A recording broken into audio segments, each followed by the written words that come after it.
La Voz de América presenta.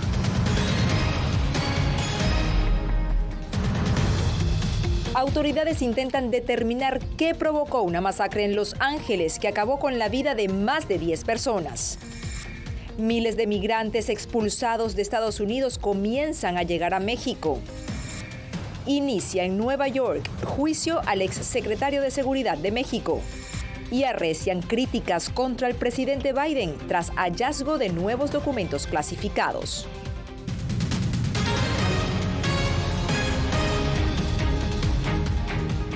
Hola, ¿qué tal? Bienvenidos a una nueva emisión de El Mundo al Día. Les acompaña Natalí Salas Guaitero. Y comenzamos con las últimas pesquisas en investigación de la matanza a 11 personas ocurrida este fin de semana en Los Ángeles durante una celebración del Año Nuevo Lunar. El sospechoso fue encontrado sin vida y Verónica Villafañe nos acompaña en vivo desde Monterey Park. Verónica, ¿qué se conoce hasta el momento? Natalí, este incidente ha realmente conmocionado a toda el área de Los Ángeles. Las acciones del sospechoso transcurrieron en 3 diferentes ciudades, comenzando precisamente aquí, en la ciudad de Monterey Park, en ese salón de baile, donde las víctimas estaban celebrando el año lunar. Todas tenían entre 50 a 70 años. La celebración del Año Nuevo Lunar en Monterey Park, en el condado de Los Ángeles, se convirtió en una tragedia cuando un hombre con un arma semiautomática ilegal disparó dentro de un salón de baile el sábado por la noche. La investigación aún está en curso. Los detectives de homicidios del alguacil están trabajando día y noche recopilando información adicional y trabajando para determinar el motivo detrás de este evento extremadamente trágico. Según las autoridades, tras la masacre en el Star Ballroom Dance Studio, el sospechoso, identificado como Hu Can Tran, de 72 años, fue a otro salón de baile en otra ciudad, pero 2 personas lograron desarmarlo e impedir más víctimas. La policía encontró a Tran muerto de un balazo dentro de una camioneta a 45 kilómetros del sitio del tiroteo. El presidente Joe Biden y el gobernador de California, Gavin Newsom, ordenaron ondear la bandera del estado a media asta en honor a las víctimas. Es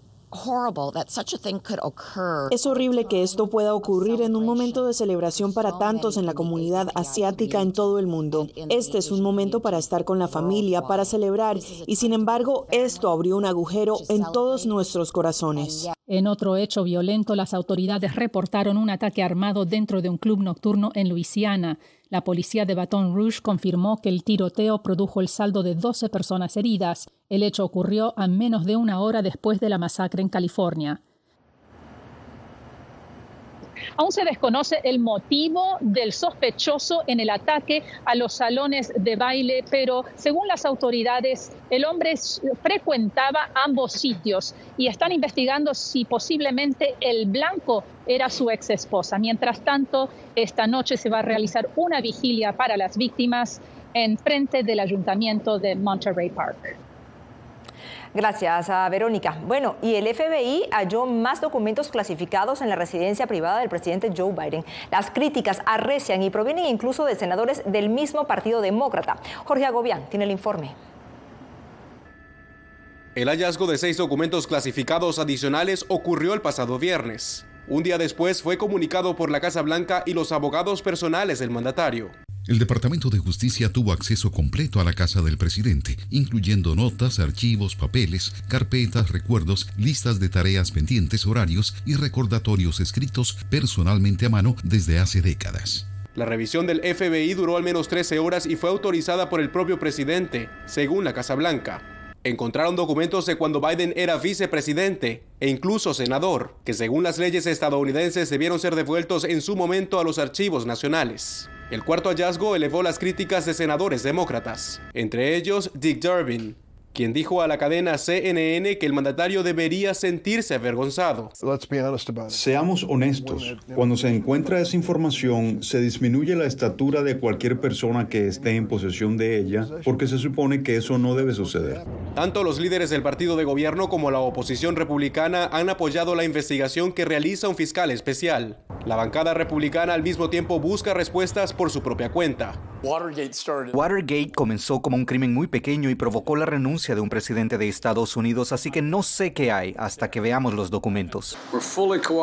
Estamos cooperando plenamente y esperamos que eso se resuelva pronto. Pienso que allí no van a encontrar nada. En 2022 calificó como irresponsable el hallazgo de unos 300 documentos clasificados en la residencia del exmandatario Donald Trump, que también enfrenta una investigación por el mal manejo de materiales oficiales. Una reciente encuesta de Ipsos arrojó que la mayoría de los estadounidenses considera que tanto Biden como Trump actuaron de manera inapropiada en el manejo de documentos clasificados.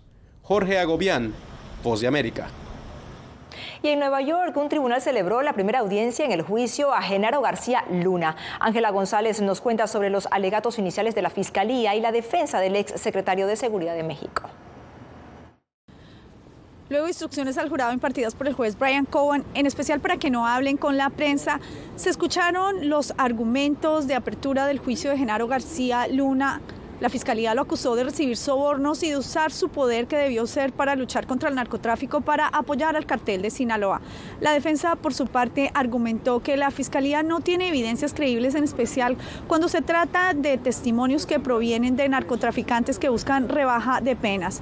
Dentro de las primeras pruebas admitidas y presentadas por la defensa se encontraron las fotos de García Luna junto a figuras de la política estadounidense como Barack Obama, Hillary Clinton y John McCain.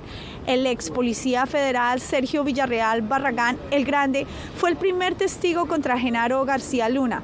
Villarreal se declaró culpable de traficar cocaína y de lavado de dinero y es testigo cooperante de la Fiscalía. Dijo haber entregado sobornos a García Luna que permitieron crecer al cartel de Sinaloa y eliminar a grupos rivales. Según declaraciones de Villarreal, el cartel de Sinaloa recibía camionetas, uniformes y credenciales por parte de la extinta Agencia Federal de Investigaciones cuando García Luna estaba al frente. García Luna era conocido como el tartamudo entre los narcos y recibía los sobornos en cajas de cartón que eran recolectados por varios capos como el Chapo, Amado Carrillo, Arturo Beltrán y el Mayo Zambada, según dijo el testigo. Se espera en las próximas horas el contrainterrogatorio de la defensa durante este juicio presidido por el juez Brian Cohen. Ángela González, Voz de América, Nueva York.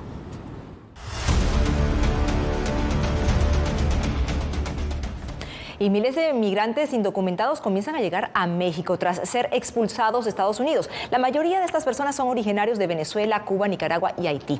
Desde Ciudad Juárez, César Contreras nos tiene el reporte. Como parte de un acuerdo entre los gobiernos de Estados Unidos y México, alrededor de 600 migrantes estarían siendo entregados al día por autoridades estadounidenses a migración mexicana. El plan de México es recibir cada mes 30,000 personas de los 4 países, algo que para los albergues en Ciudad Juárez suena complicado. Ahora sí le puedo decir que pudiéramos estar como a dos fuegos, ¿verdad? Los que están llegando, que quieren hacer las cosas de una manera ordenada, que llegan a los albergues para poder cruzar en su momento, y aquellos que se están presentando de una manera pues ilegal, cruzando el río, no por puertos autorizados y tratando de que los reciban y los atiendan, que los están regresando. La mayoría de los deportados a México había cruzado hacia Estados Unidos de manera irregular, desafiando las nuevas reglas anunciadas por el presidente Joe Biden. Para Noel González, migrante nicaragüense, su expulsión le llegó de sorpresa. Algo que no lo esperaba uno, que el nuevo presidente de los Estados Unidos, John Biden, saliera con este decreto el 5 de enero. Yo sé que no solo nosotros estamos pasando esta situación, son familias enteras de diferentes nacionalidades, pero lo que uno menos espera es que le den la espalda. El gobierno estadounidense ha insistido a los migrantes que antes de considerar cruzar la frontera de manera irregular, consulten las posibilidades legales y ordenadas, entre ellas la solicitud de un permiso humanitario a través de la aplicación CBP One. César Contreras, Voz de América, Ciudad Juárez, México. Y entender los patrones migratorios y cómo recopilar de manera efectiva los datos sobre la migración mundial será uno de los objetivos del tercer Foro Internacional sobre Estadísticas Migratorias que se lleva a cabo en Santiago de Chile. Y allí se encuentra nuestra enviada especial Celia Mendoza. Celia, ¿cuál se espera que sea el impacto de este foro? Realmente, Natalie, es que logren por medio de la recopilación, así como análisis y uso de los datos y estadísticas de migración, que los expertos que participan aquí puedan formular políticas sobre la movilidad humana. Dentro de este foro en particular se ha hecho un énfasis especial en tratar de dar más claridad y calidad a los datos y disponibilidad para que haya un discurso público mucho más informado. La Voz de América habló con María Isabel Cobos, quien es miembro de los expertos de la División de Estadística de la ONU, y se refirió frente a este foro diciendo: queremos traer usuarios y productores de datos para que se comuniquen entre ellos, platiquen sobre las necesidades de unos de los otros y llegar a metodologías consensuadas para que los países, los gobiernos de los países puedan producir datos que sean confiables, que sean completos, que puedan utilizar para la formulación de la política pública. Julio Perdigón salió hace 4 años de Caracas, Venezuela. Se vino por tierra hasta Chile. Hoy vive con una de sus hijas y su esposa de manera legal. Aseguró a La Voz de América que era importante tener este tipo de eventos, ya que según él esto podría avanzar la implementación de políticas migratorias que él mismo asegura no se están desarrollando. Yo creo que sí han abierto opciones, pero a veces parece que esas opciones están solo en el papel. Porque uno oye los presidentes de varios países hablando, diciendo que están dispuestos a ayudar a los venezolanos, que están dispuestos a ayudar a los migrantes en general, pero cuando los migrantes están en la frontera, entonces como que le ponen obstáculos para que ingrese. El director de la Organización Internacional para las Migraciones, Antonio Vitorino, ya se encuentra aquí para participar de este evento y tocar un tema fundamental: las crisis migratorias que afectan al hemisferio occidental. Natalie. Gracias a nuestra compañera Celia Mendoza. Bueno, y un clima de tensión social en Perú comienza a impactar sectores claves de la economía. ¿De qué manera? Les contamos al regreso de la pausa.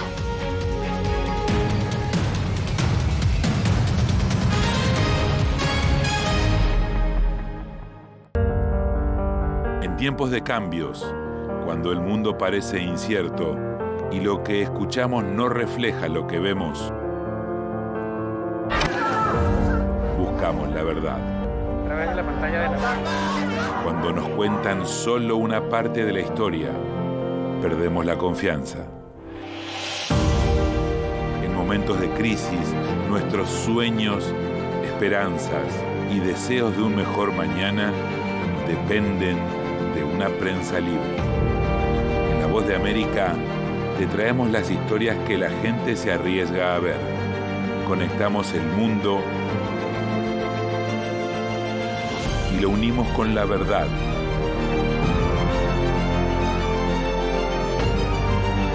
En La Voz de América te presentamos el panorama completo. ¿Qué tal? Desde Washington comienzan las noticias en El Mundo al Día. Día a día, desde la capital de Estados Unidos y donde se producen las noticias que más te impactan. El objetivo es llegar al otro lado de la frontera para pedir asilo. La Voz de América te conecta con El Mundo al Día. Los hechos más allá de la noticia. Para que tomes decisiones bien informadas. En el lenguaje que quieres, donde quieras y como prefieras. Conéctate con El Mundo al Día. Actualidad. Nos vamos a ver otra cepa nueva y otra cepa nueva. Análisis. En realidad, mucha de esta gente va a quedar parada de nuevo y va a ser una tragedia humana. Debate.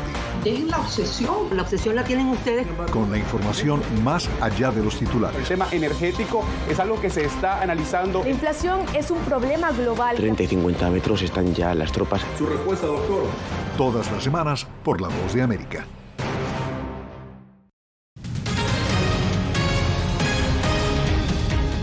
Y seguimos con más del Mundo al Día de La Voz de América. Y bueno, el sector del turismo es de los más golpeados en Perú, que inicia este lunes una semana en medio de nuevas protestas. Néstor Aguilera nos explica las millonarias pérdidas que el actual clima de tensión social representa para la economía peruana.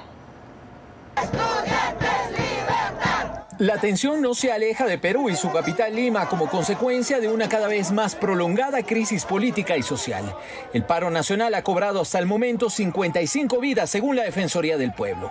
El reciente desalojo de manifestantes concentrados en la sede de la Universidad San Marcos agravó más el malestar. Hay diversas delegaciones que han sido hostigadas por la policía y también han sido detenidas. No ha habido presencia de fiscal, ha habido una serie de violaciones a los protocolos y reglamentos. Desde el Vaticano, el Papa Francisco hizo un nuevo llamado para que cese la violencia en Perú tras rezar el Ángelus. Además, llamó al respeto a los derechos humanos y el Estado de Derecho. Me unisco ai vescovi peruviani nel dire. Me uno a los obispos peruanos para decir no a la violencia, venga de donde venga, no más muertes. Uno de los sectores más golpeados por las protestas es el turismo. El presidente de la Cámara de Turismo de Cusco, destino de un 80% de quienes llegan a ese país, explicó a La Voz de América que las pérdidas económicas alcanzan unos 13 millones de dólares, solo en lo que va de enero, a lo que se suman pérdidas de empleo y la cancelación del 90% de reservas. Que desde el Ejecutivo se puedan dar algún tipo de solución y paralizar estas movilizaciones, porque esto es un efecto que perjudica el destino turístico de Cusco y también afecta el destino turístico de Perú. En las últimas horas, sedes judiciales han sido blanco de los manifestantes. Por ese motivo, el titular del Poder Judicial solicitó a la presidenta Boluarte que disponga a las Fuerzas Armadas su custodia. Néstor Aguilera, Voz de América. Mientras en Venezuela se conmemora el 23 de enero, fecha histórica que marcó el inicio de la democracia hace más de 60 años. Y diversos gremios se manifiestan en esta jornada para reclamar mejoras salariales. Álvaro Algarra nos amplía. Este 23 de enero se cumplen 65 años de la caída de la dictadura de Marcos Pérez Jiménez, hecho que marcó el retorno de la democracia a Venezuela. Pero numerosos venezolanos aseguran que la crisis política y económica actual no deja motivos para celebrar. Francisco Moya vivió los hechos ocurridos en 1958 y comparó aquel momento en el país con el actual. La similitud es que hoy por hoy nos encontramos con un régimen, con un gobierno dictatorial, que es él y solamente él quien dispone todo lo que tiene que ver con la gerencia del Estado.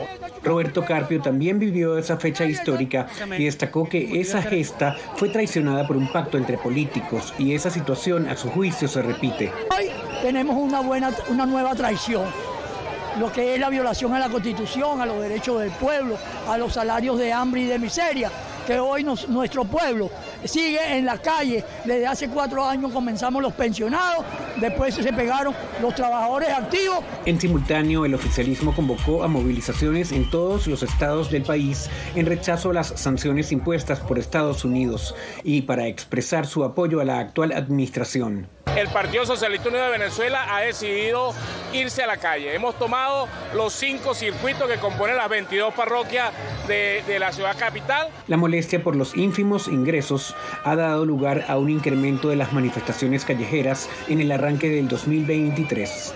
Álvaro Algarra, Voz de América, Caracas. Y Dani Alves fue transferido a un nuevo módulo de la penitenciaría Bryans en Barcelona. El exjugador del Barça fue acusado de atacar sexualmente a una joven en un baño de un centro nocturno y tras su detención, un juez le dictaminó prisión sin derecho a fianza. Alves comparte celda con otro prisionero y la razón de su cambio es que ahora se encuentra en una cárcel menos congestionada y más segura. El brasileño es el jugador que ha obtenido más títulos en el fútbol profesional. Se acerca la reunión de la CELAC y les contamos quién va a ser el gran ausente de la velada. No se vayan.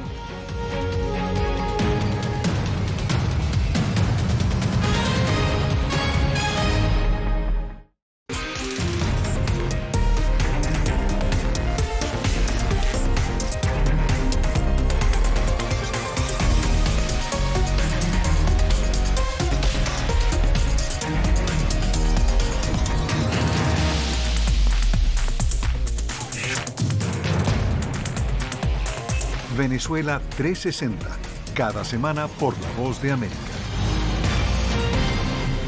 ¿Qué tal? Desde Washington comienzan las noticias en El Mundo al Día. Día a día, desde la capital de Estados Unidos y donde se producen las noticias que más te impactan. El objetivo es llegar al otro lado de la frontera para pedir asilo.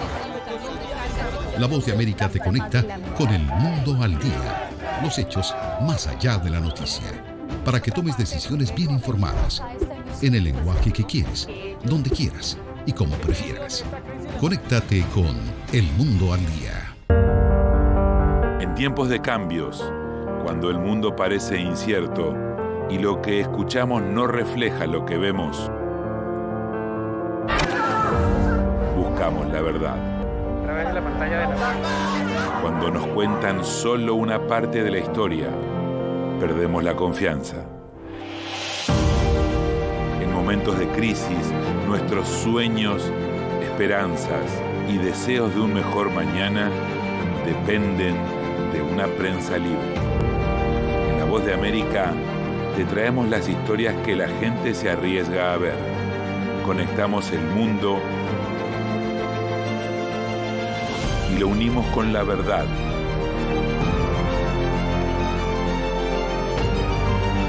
En La Voz de América te presentamos el panorama completo.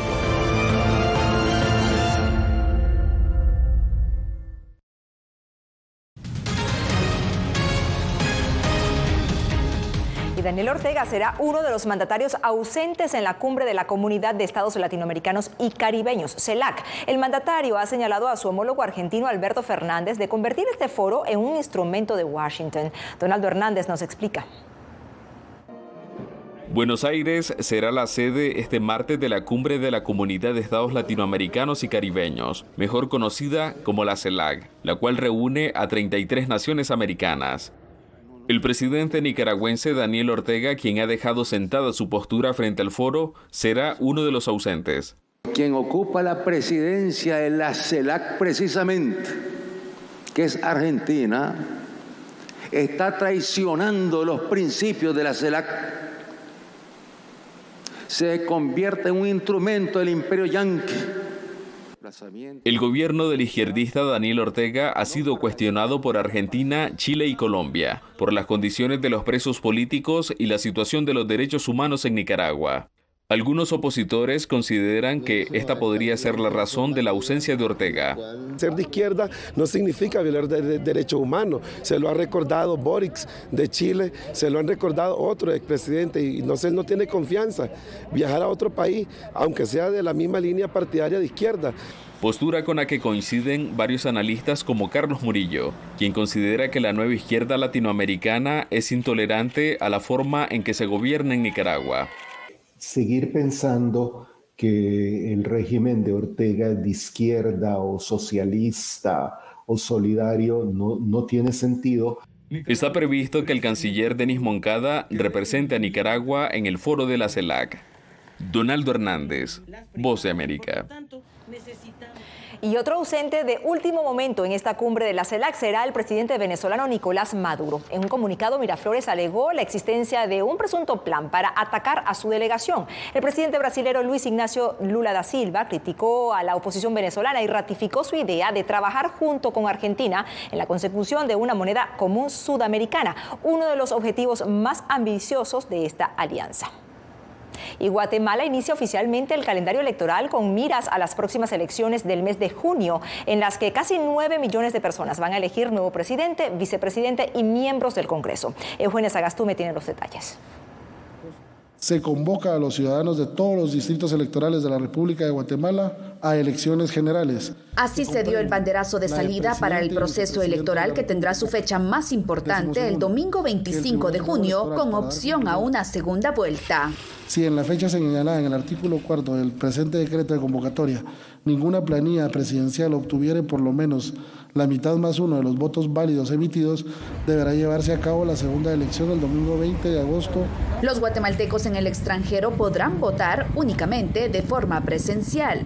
En los Estados Unidos de América se llevará a cabo únicamente la elección de presidente y vicepresidente de la República, definiéndose 4 circunscripciones electorales en el extranjero, que incluyen a 15 ciudades en California, Texas, Florida, Georgia, Carolina del Norte y del Sur, Virginia, Nueva York, Nueva Jersey, Illinois y Nevada. Para iniciar con el proceso fueron juramentadas las juntas electorales departamentales, que son las responsables de velar porque todo marche adecuadamente en sus jurisdicciones.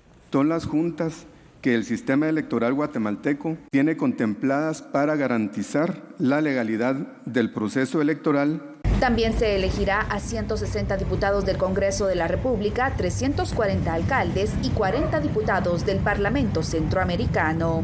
Eugenia Sagastume, Voz de América, Guatemala. ¿Y quiere más noticias? Bueno, en vozdeamerica.com podrá encontrar estas y muchas más. Si tiene su teléfono celular a mano, escanea el código QR que ve en pantalla para ir directamente a nuestro portal web. Somos La Voz de América. Hacemos una nueva pausa en el Mundo al Día de La Voz de América. Quédense con nosotros. En tiempos de cambios, cuando el mundo parece incierto y lo que escuchamos no refleja lo que vemos, buscamos la verdad. A través de la pantalla de la... Cuando nos cuentan solo una parte de la historia, perdemos la confianza. En momentos de crisis, nuestros sueños, esperanzas y deseos de un mejor mañana dependen de una prensa libre. En La Voz de América te traemos las historias que la gente se arriesga a ver. Conectamos el mundo y lo unimos con la verdad.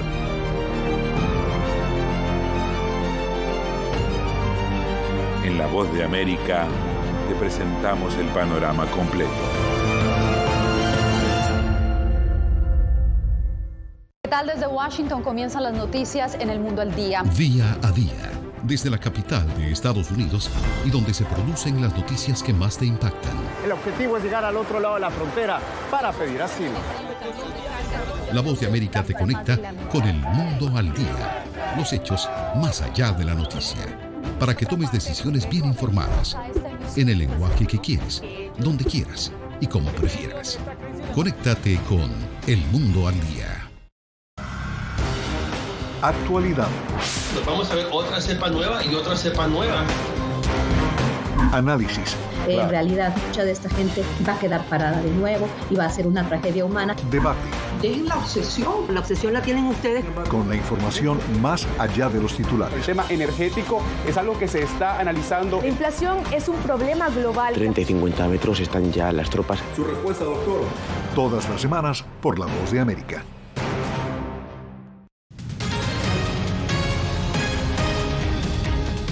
Ivana Hernández, una adolescente colombiana, sueña con convertirse en la primera mujer sudamericana en el espacio. La estudiante de astrofísica ha pasado sus últimos 14 años en campamentos espaciales y escuelas de vuelo en Estados Unidos y Canadá.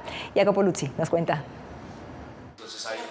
La adolescente colombiana Ivana Hernández sueña con ser la primera mujer sudamericana en viajar al espacio e incluso ha puesto su mirada en Marte. Cuando la estudiante de astrofísica de 19 años no está en clase en la Universidad de Bogotá, está en el observatorio mirando a través del telescopio las estrellas y el universo que la han inspirado desde que era niña. Mi sueño empezó cuando tuve alrededor de 10 a 11 años, cuando me encontraba viendo la televisión y vi por primera vez el programa de Cosmos. Allí me quedé fascinada gracias a sus historias y a la forma de enseñar tan didáctica que tenían de mostrar la ciencia a los niños. La aspirante astronauta, oriunda de Santa Marta en la costa caribeña de Colombia, ha pasado los últimos 14 años asistiendo a campamentos especiales y escuelas de vuelo en Estados Unidos y Canadá. En octubre de 2019, Hernández participó en el desafío de microgravedad POSUM para experimentar el fenómeno en un vuelo parabólico del avión Falcon 20. Diría que en más o menos unos 15 años debería poder estar terminando todo lo que vendría siendo el proceso para poder ser una persona apta para ir al espacio, tanto académica, física como mentalmente. Con la ayuda de la beca STEM de la Fundación Mary Kay, Hernández ha podido perseguir su pasión. Jacopo Luzzi, Voz de América. Y el mundo le dio la bienvenida a un nuevo año lunar. Conforme a la tradición del horóscopo chino, se inicia el año del conejo de agua. Y diversas ciudades en el mundo no perdieron la oportunidad de celebrar, luego de 2 años de encierro por la pandemia. El barrio chino en la capital estadounidense se engalanó con un desfile de dragones, fuegos artificiales, danzas y diversas demostraciones de artes marciales. México hizo su acostumbrado concurso de disfraces típicos para jóvenes y adultos, así como también bailes de dragones y leones. Y bueno, en Buenos Aires, los argentinos cantaron al ritmo de la intérprete pop Alone, quien incluso actuó con una réplica del trofeo de la Copa del Mundo como parte de su tributo. De esta manera ponemos punto final a esta emisión de El Mundo al Día. Gracias por su preferencia. Les acompañó Natalie Salas Guaitero. Hasta la próxima.